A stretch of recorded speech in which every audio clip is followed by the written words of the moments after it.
Hello बच्चों, स्वागत है आपका अपने इस ऑनलाइन क्लासेस में। My self Himanshu Mishra and I am your physics teacher. बच्चों, हम लोग चैप्टर 2 डिस्कस कर रहे हैं, यानी magnetic effect of electric current के बारे में हम लोग पढ़ रहे हैं। हम इसमें काफी कुछ बात कर चुके हैं। सबसे पहले हम लोगों ने बात किया कि मैग्नेट क्या होता है और मैग्नेटिक बिहेवियर यानी मैग्नेटिक इफेक्ट्स क्या होते हैं। जब हम मैग्नेटिक इफेक्ट्स जान लिए तो उसके बाद हम लोगों ने मैग्नेटिक फील्ड लाइंस जानी और मैग्नेटिक फील्ड के बारे में समझा। ओके, फिर हम लोगों ने किस तरीके से मन में आया ओरेस्टेड के कि मैग्नेटिक इफेक्ट कैसे बताया जा सकता है, उसको उन्होंने बताया और इलेक्ट्रिक करंट का मैग्नेटिक बिहेवियर शो किया।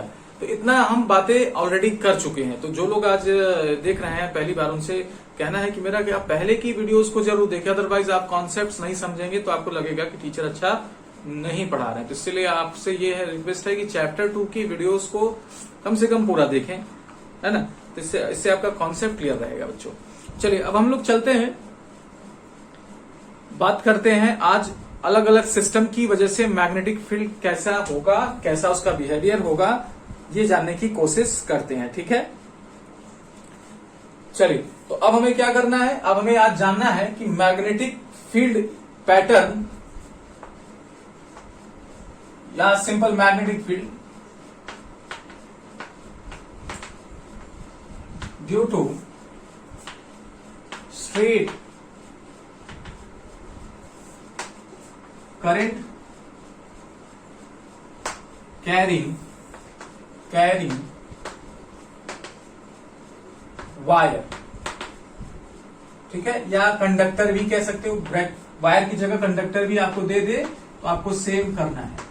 मतलब स्ट्रेट करंट कैरिंग वायर बोले या स्ट्रेट करंट कैरिंग कंडक्टर बोले, दोनों के लिए हम सेम चीज करेंगे जो आज सीख रहे हैं।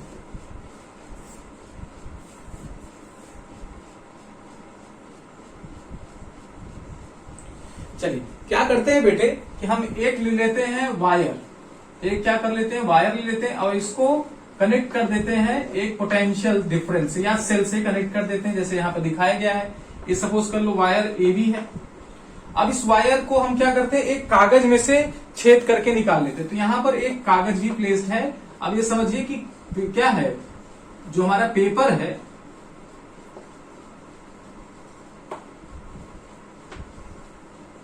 वो इसी में से क्या कर रहा है, पास कर रहा है। ठीक है, पेपर जो है इसी में से पास कर रहा है। अब हमने क्या किया, आयरन की फीलिंग्स, मतलब आयरन की छोटे छोटे टुकड़े को इसमें क्या कर दिया, रख दिया और यहां पर स्विच लगा दिया। ठीक है, स्विच। अब जब हम स्विच को ऑन कर देते हैं तो करंट क्या होने लगता है, मूव करने लगता है। करंट यहां से चल के इससे होते हुए आता है। अब जब करंट जाने लगे तब अगर कोई इस कार्डबोर्ड को, ये पेपर जो है ये कार्डबोर्ड टाइप का मोटा है, और इसको हल्का सा ऐसे टैप कर दे तो टैप कर देगा तो यहाँ पे जो फ्री फीलिंग्स होंगी, यानी ये जो आयरन फीलिंग्स मतलब आयरन के छोटे छोटे टुकड़े होंगे, वो क्या हो जाएंगे, वो सर्कुलर शेप में आ जाएंगी। कैसे आ जाएंगी, सर्कुलर शेप। ये एक्सपेरिमेंट के थ्रू किया जाता है बेटे, ये कुछ इस तरीके से आने जाएंगी। ठीक है, थोड़ा परफेक्ट सर्कल बनाइएगा। तो इस एक्सपेरिमेंट से क्या पता लगा कि हमारा जो स्ट्रेट वायर है वो मैग्नेटिक फील्ड तो प्रोड्यूस कर रहा है, मैग्नेटिक फील्ड इसका है, लेकिन उसका नेचर क्या है, सर्कुलर नेचर है। कैसा है, सर्कुलर नेचर है, जैसा कि आप यहां पर देख सकते हैं। इसको आपको समझने की जरूरत है। हाँ, एक्सपेरिमेंट के थ्रू होता है, तो समझिए कि आप अगर चाहें तो एक्सपेरिमेंट घर पे कर सकते हैं, बट ना करें तो ज्यादा बेटर है। हाँ, ये है कि हम जो बता रहे हैं उसको मानिए या तो फिर एक्सपेरिमेंट करिए। एक्सपेरिमेंट करिएगा तो बेटे ये 5 वोल्ट के ऊपर की बैटरी मत लीजिएगा कि नहीं, आप बहुत स्ट्रांग बैटरी लें। आप 1 वोल्ट 2 वोल्ट की जो टीवी में लगने वाली टीवी स्विच रिमोट में लगने वाली बैटरी है वो लगा के चाहे कर सकते हैं, लेकिन इससे स्ट्रांग बैटरी मत लेना। ठीक है, तो ये एक्सपेरिमेंट करें और आपको देखने में आएगा कि ऐसा शेप आपको दिखेगा। तो इससे हमने क्या कंक्लूड किया कि स्ट्रेट वायर, इसको बना लीजिएगा। ठीक है, तो लिखिए the magnetic field lines around the circular, sorry, the magnetic field lines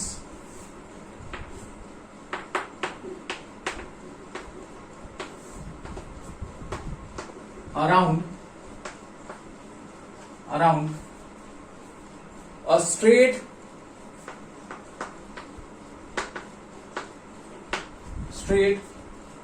current carrying wire,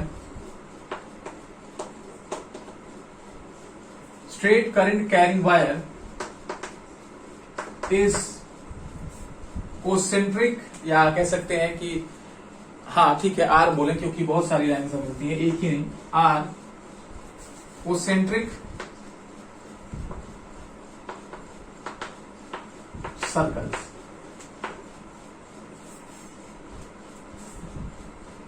ठीक है, और सारे सर्कल्स का जो सेंटर होगा, जैसे आप ये क्या कर रहे हैं, देख रहे हैं कि क्या बन रहा है, सर्कुलर बन रहा है, सबका सेंटर कहां होगा, सबका सेंटर वो वायर पे ही रहेगा। ठीक है, हैविंग सेंटर्स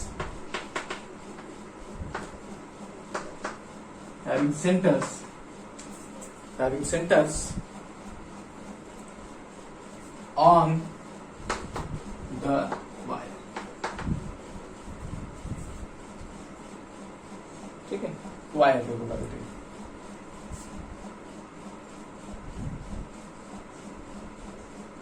सो लिख लीजिए, और जो मैंने अभी बनाया था वो अब बना लीजिएगा इसके नीचे।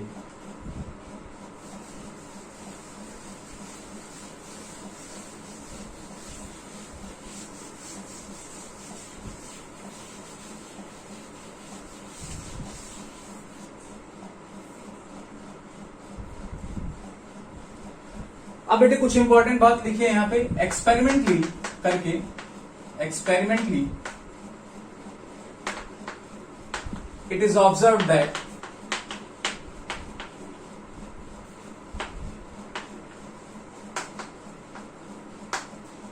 एक्सपेरिमेंटली हमें क्या दिखाता है कि मैग्नेटिक फील्ड, हाँ मैग्नेटिक फील्ड, जैसे बेटे आप मोमेंटम को P से डिनोट करते हैं, फोर्स को F से डिनोट करते हैं और करंट को I से डिनोट करते हैं, ऐसे सारे सिंबल्स होते हैं सभी किसी न किसी क्वांटिटी का। मैग्नेटिक फील्ड का जो नोटेशन होता है वो B होता है, यानी अगर कहीं आपको फिजिक्स में B लिखा हुआ दिखाई दे रहा है तो वो मैग्नेटिक फील्ड को दिखाता है। ठीक है, याद रखिएगा। तो आप जब क्या करते हैं, इसको ऑब्जर्व करते हैं कि ठीक है ये मैग्नेटिक फील्ड प्रोड्यूस कर रहा है सर्कुलर, अच्छी बात है, लेकिन किस पॉइंट पर मैग्नेटिक फील्ड कैसा होगा, स्ट्रॉन्गर होगा या वीकर होगा, तो इसके लिए क्या किया गया, अलग अलग पॉइंट, जैसे मान लीजिए इधर हम आ रहे हैं तो मैग्नेटिक फील्ड ऑब्जर्व कर रहे हैं कि क्या होगा। अब यहां से दूरी बढ़ती जा रही है लेकिन मैग्नेटिक फील्ड क्या होता जा रहा है, डिक्रीज करता जा रहा है। तो मैग्नेटिक फील्ड क्या है, इनवर्सली प्रोपोर्शनल टू ए मतलब डिस्टेंस। तो यहां से अगर जैसे जैसे आप दूर जाते जाएंगे तो मैग्नेटिक फील्ड क्या होता जाएगा, कम होता जाएगा। अच्छा, मान लीजिए आप यहां पर खड़ा हो गए तो करंट का क्या इफेक्ट देखते हैं कि अगर किसी पॉइंट पर करंट हम फिक्स कर दें, यहां पे मान लीजिए हम अपने आप को फिक्स कर दिए और करंट को बढ़ा दिए, पहले 1 एम्पियर की सपोज कर रहे थे, बाद में 2 एम्पियर फ्लो कराने लगे, तो ऐसे में मैग्नेटिक फील्ड क्या होता जा रहा है, स्ट्रॉन्गर होता जा रहा है। मैग्नेटिक फील्ड क्या होता जा रहा है, स्ट्रॉन्गर होता जा रहा है। तो ये क्या है, एक्सपेरिमेंटली ऑब्जर्व डेटा है, इसको लिखना पड़ेगा।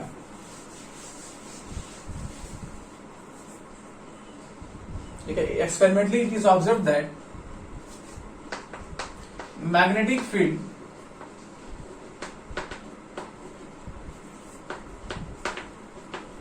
ड्यू टू स्ट्रेट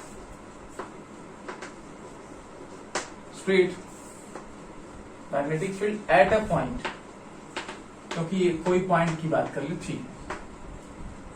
अच्छा एक काम करो, इसको कंप्लीट ऐसे कर लो, हाँ तब इसे आपका क्या हो जाएगा, कम लिखना पड़ेगा। Experimentally it is observe that magnetic field due to magnetic field at a point due to straight current carrying wire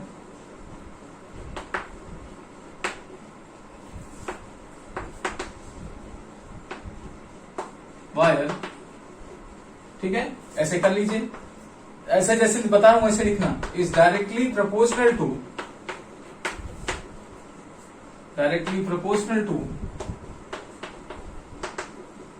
electric current.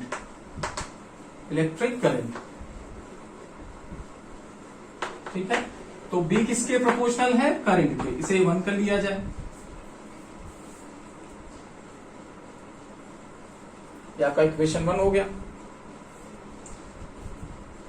दूसरा बेटे, अगर आपका डिस्टेंस क्या है, वायर से दूर है, डिस्टेंस वायर से दूर है, तो मैग्नेटिक फील्ड क्या होगा, जैसे जैसे दूर जाएंगे मैग्नेटिक फील्ड क्या होता जाएगा, डिक्रीज करता जाएगा। अब देखिए डायरेक्टली मतलब होता है जैसे x प्रोपोर्शनल टू y लिखा है, x तो इसको क्या पढ़ेंगे, x is directly proportional to y, यानी y के बढ़ने पर x बढ़ेगा। एक शब्द होता है इनवर्सली प्रोपोर्शनल, तो इनवर्सली प्रोपोर्शनल ऐसे लिखा जाता है। इसका क्या मतलब होता है कि अगर y इंक्रीज करेगा तो x डिक्रीज करेगा, y इंक्रीज करेगा तो x डिक्रीज करेगा, तो इसको बोलते हैं is inversely proportional to distance is inversely proportional to distance। मैं ऊपर वाला पोर्शन मिटाऊंगा, 3 line is inversely proportional to the distance between wire and point। ठीक है, यानी B is inversely proportional to 1/A। ए क्या है बेटे, डिस्टेंस, यहां पे लिख लो ए इज डिस्टेंस, कुछ भी ले सकते हो, आर ले सकते हो, एस ले सकते हो, जो मन करे। तो इन दो बातों पे क्या करता है, डिपेंड करता है। तो अगर करंट लार्ज हो जाए तो मैग्नेटिक फील्ड लार्ज हो जाएगा, दूरी बहुत ज्यादा हो जाए तो मैग्नेटिक फील्ड क्या हो जाएगा, कम हो जाएगा। ये बातें ध्यान देंगे बेटे।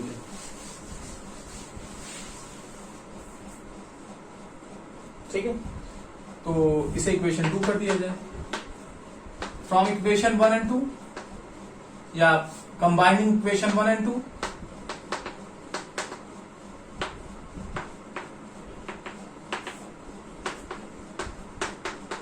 इक्वेशन 1 और 2 को कंबाइन किया जाए बेटे तो हमें क्या मिलेगा, B is proportional to I upon ए।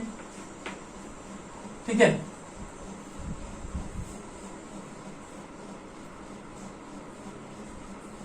चलिए यहां पर बेटे क्या होता है, यहां पर प्रोपोर्शनलिटी के साइन को हटा के हम क्या करते हैं, म्यू नॉट एक नया सिंबल रिप्रेजेंट करते हैं। सिंबल आपको मैं बताता हूं, पहले लिख लेते हैं।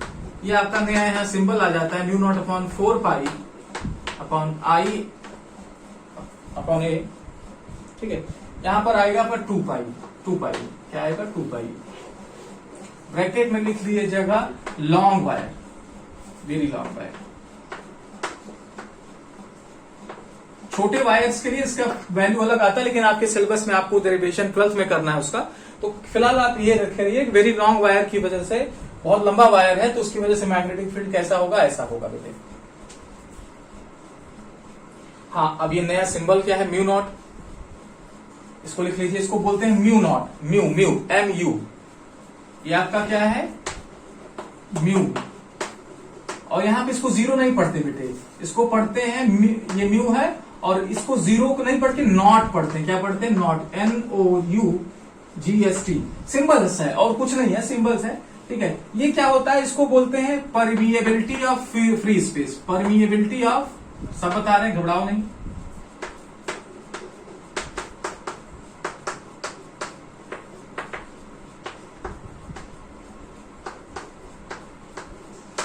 पहले लिख लो इसको, तब हम इसकी बात करते हैं।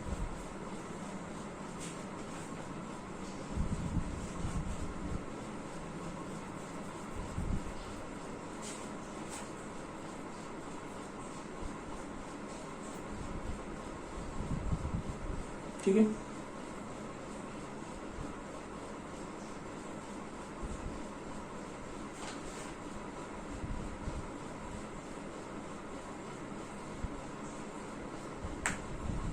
चलिए अब देखिए, म्यू नॉट की जो वैल्यू होती है वो होती है 4 pi into 10 to the power -7 newton per ampere square, newton per ampere square.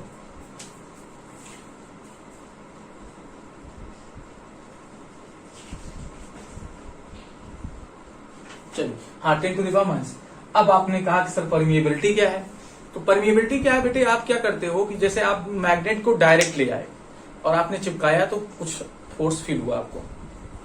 अब उसको आप क्या करिए, एक कहते हैं ना, एक लकड़ी रख लीजिए, फिर आप उसको पास में ले आइए, तब आप देखेंगे उसका अलग बिहेवियर होता है। कुछ फोर्स कम ज्यादा होता है कि नहीं, कुछ इफेक्ट होता है कि नहीं। तो जो इफेक्ट है, जो मीडियम, वो जो आपने क्या किया, लकड़ी का या कुछ भी जो बीच में आपने क्या किया, मीडियम डाल दिया, उस मीडियम ने क्या किया, फोर्स को परमिट किया। क्या किया, कम ज्यादा जितना परमिट किया वो क्वांटिटी क्या है, परमिएबिलिटी है। क्या है, परमिएबिलिटी। ठीक है, आप इसे 12th में विस्तार में पढ़ेंगे। फिलहाल यहाँ पे ये समझिए कि मीडियम फोर्सेस को कितना अलाउ करता है, मैग्नेटिक फोर्स को कितना अलाउ करता है, उसे ही हम क्या बोलते हैं, परमिएबिलिटी बोलते हैं। क्या बोलते हैं बेटे, परमिएबिलिटी।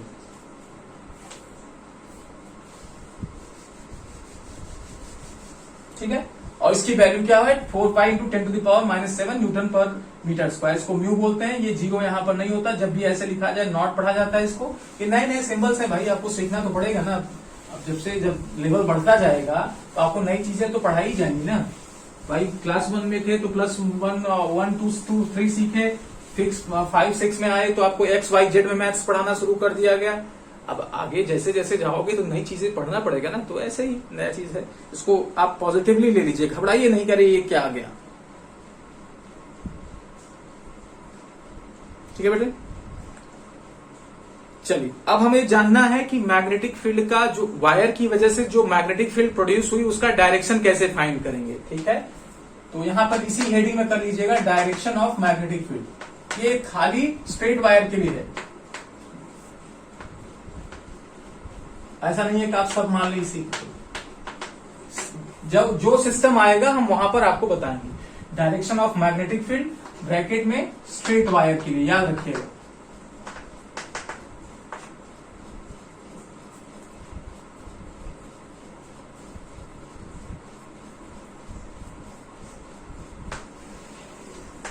तो बेटे इसके लिए हम लोग क्या करते हैं, मैक्सवेल राइट हैंड थंब का रूल का इस्तेमाल करते हैं। मैक्सवेल एक साइंटिस्ट थे, उन्होंने कहा कि अगर आपको ऐसे वायर की वजह से मैग्नेटिक फील्ड का डायरेक्शन निकालना हुआ, भाई सर्कल तो है, ये सर्कल तो है, लेकिन क्या वो सर्कल ऐसे है, क्या वो सर्कल ऐसे, क्या डायरेक्शन ऐसे है, कौन सा डायरेक्शन है, कैसे पता लगेगा। उसके लिए उन्होंने क्या दिया, मैक्सवेल ने राइट हैंड थंब रूल दिया।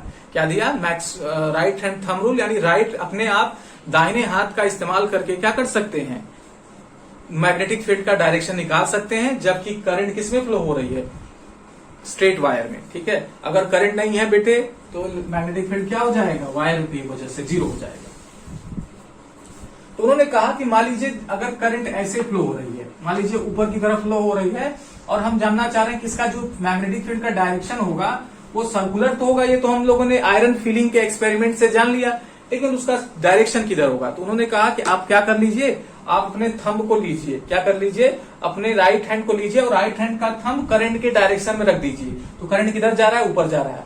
फिर अपने फिंगर्स को क्या करिए, एक तरीके से मुट्ठी बंद करिए, एक तरीके से लाइक करिए, है ना, लाइक दीजिए, वीडियो को लाइक भी करो आप लोग, है ना। तो ये क्या है, ऐसे है, और उसके बाद आपने क्या किया, इसको ऐसे ग्रैब करना है, ग्रैब्स करना है, क्या करना है, ग्रैब्स करना है, यानी मुट्ठी को पूरा बंद करना है। तो जब मुट्ठी को बंद करेंगे तो ये जिस डायरेक्शन में रोटेट करेगा उसी डायरेक्शन में आपका क्या होगा, मैग्नेटिक फील्ड का रोटेशन मतलब डायरेक्शन होगा। तो यानी अगर यहां पर बात करें तो मैग्नेटिक फील्ड कैसे होगा, अंदर ऐसे होगा कि नहीं, ऐसे होगा कि नहीं, बताओ भाई, ऐसे होगा ना, तो ऐसे होगा। अच्छा, तो नीचे है तो क्या होगा सर, नीचे है तो डायरेक्शन पलट जाने वाला है। आप करंट आपका नीचे जा रहा है, लेकिन आपको अपना आपका रूल चेक करना है, तो आप क्या करें, इसको प्लेस करिए। अब ऐसे नहीं प्लेस करते ना आपके, अब भाई कोई कहे कि नहीं सर मैं हाथ को ऐसे ऐसे मोड़ूंगा, तो ऐसे नहीं मोड़ते ना बेटे। अगर आप ऐसे मोड़ पाते हो तो आप अपना इलाज कराएं, क्योंकि इंसानों का हाथ तो ऐसे ही, पंजा ऐसे ही मुड़ता है, ऐसे ही मुड़ता है ना। तो ठीक है, तो अब देखिए ऐसे ऐसे मुड़ नहीं सकता, तो ऐसे मुड़ता है, एक ही रोटेशन है। इस वजह से हमें क्या करना है भाई, थंब को तो करंट के डायरेक्शन में रखना है। तो थंब हम ऐसे रखेंगे तो करंट का डायरेक्शन नहीं है, ऐसे रखेंगे तो नहीं है, ऐसे रखेंगे तो नहीं है, ऐसे कैसे रखें, ऐसे रखना पड़ेगा कि नहीं। अब भाई हमें थंब को पहले करंट के डायरेक्शन रखना पड़ेगा, तो मैंने रख दिया। अब इसको मैं घुमाऊंगा, अब घुमाने का सिर्फ हाथों का डायरेक्शन सिर्फ एक है, तो इस वजह से मैं ऐसे घुमा रहा हूं। तो अब मैग्नेटिक फील्ड का रोटेशन जो होगा सर्कल का होगा, वो कैसे होगा बताओ, ऐसे होगा ना। दैट इज वाई आप देखिए मैग्नेटिक फील्ड का जो रोटेशन होगा उसका जो डायरेक्शन होगा वो ये होगा। अच्छा, वायर ऐसे जा रहा है तो सर्कुलर लूप बनेगा तो, लेकिन उसका डायरेक्शन किधर की तरफ होगा, जरा उसको देखते हैं। करंट मान लीजिए इधर की तरफ जा रही है, कोई बात नहीं सर, हम निकाल सकते हैं। कैसे बेटे, आपने कहा सर मैं ऐसे रखूंगा, करंट के डायरेक्शन में थंब रख दूंगा, राइट हैंड, याद रखिएगा राइट हैंड, लेफ्ट हैंड नहीं। हाँ ठीक है, मैं लेफ्टी हूं, मैं लेफ्ट करूंगा, ऐसा नहीं। सिर्फ और सिर्फ राइट हैंड, जो बता रहा हूं वही करिएगा, ठीक है। अब इसको आप रोटेट करिए, तो कैसे रोटेट करेंगे, ऐसे रोटेट करेंगे ना, तो ऐसे रोटेट करेंगे तो मैग्नेटिक फील्ड आप कैसे आएगी, ऐसे आएगी ना, ठीक है। तो बेटे बाहर की तरफ आएगी, तो इसको ऐसे बना के ऐसे दिखा दिया जाए। कोई भी डायरेक्शन दे दे, कोई भी डायरेक्शन दे दे, आप इस रूल से क्या कर सकते हैं, मैग्नेटिक फील्ड का डायरेक्शन निकाल सकते हैं, ठीक है। चलिए एक दूसरा रूल और है, तो पहले इसको हम लोग क्या करते हैं, लिख लेते हैं, फिर हम बात करते हैं। या मैं आपको बोल दे रहा हूं, आप लिख लीजिए, हालांकि स्क्रीन पे आ जाएगा कि ये रूल क्या है। लिखिए वी कैन फाइंड आउट, ऐसे लिखिए, we can find out the direction of magnetic field due to straight current carrying wire. We can find out the magnetic field due to straight current carrying wire, due to straight current carrying wire by Maxwell right hand thumb rule. Maxwell right hand thumb rule, वो Australia वाला Maxwell नहीं है कि आप उससे जाके बोलो कि अब क्यों रूल दे दिया भाई पढ़ने के लिए, ऐसा कुछ नहीं, वो क्रिकेट खेलता है, ये दूसरे मैक्सवेल थे, ठीक है। फुल स्टॉप लिखे। Imagine that you are grasping या होल्डिंग कहें the current carrying wire in your right hand. Imagine that you are grasping the current carrying wire in your right hand so that your thumb points in all the direction of the current, in the direction of the current, then the direction in which your finger encircle the wire will give the direction of magnetic field lines, of the wire। इसको आप complete कर लीजिए my dear students, ठीक है। तो आज के इस वीडियो में इतना ही, मिलते हैं नेक्स्ट वीडियो में। हम इस पर और कुछ बात करना होगा तो अगली वीडियो में करेंगे। फिर हम बात करेंगे कि अगर कोई सर्कुलर लूप दे दिया जाए तो मैग्नेटिक फील्ड कैसा होगा। ये एग्जाम्स में पूछे जाते हैं, कंटिन्यूअसली पूछे जा रहे हैं, तो इसको आप लिखे रहिए, ठीक है। चलिए आज के लिए इतना ही, बहुत बहुत धन्यवाद, थैंक यू।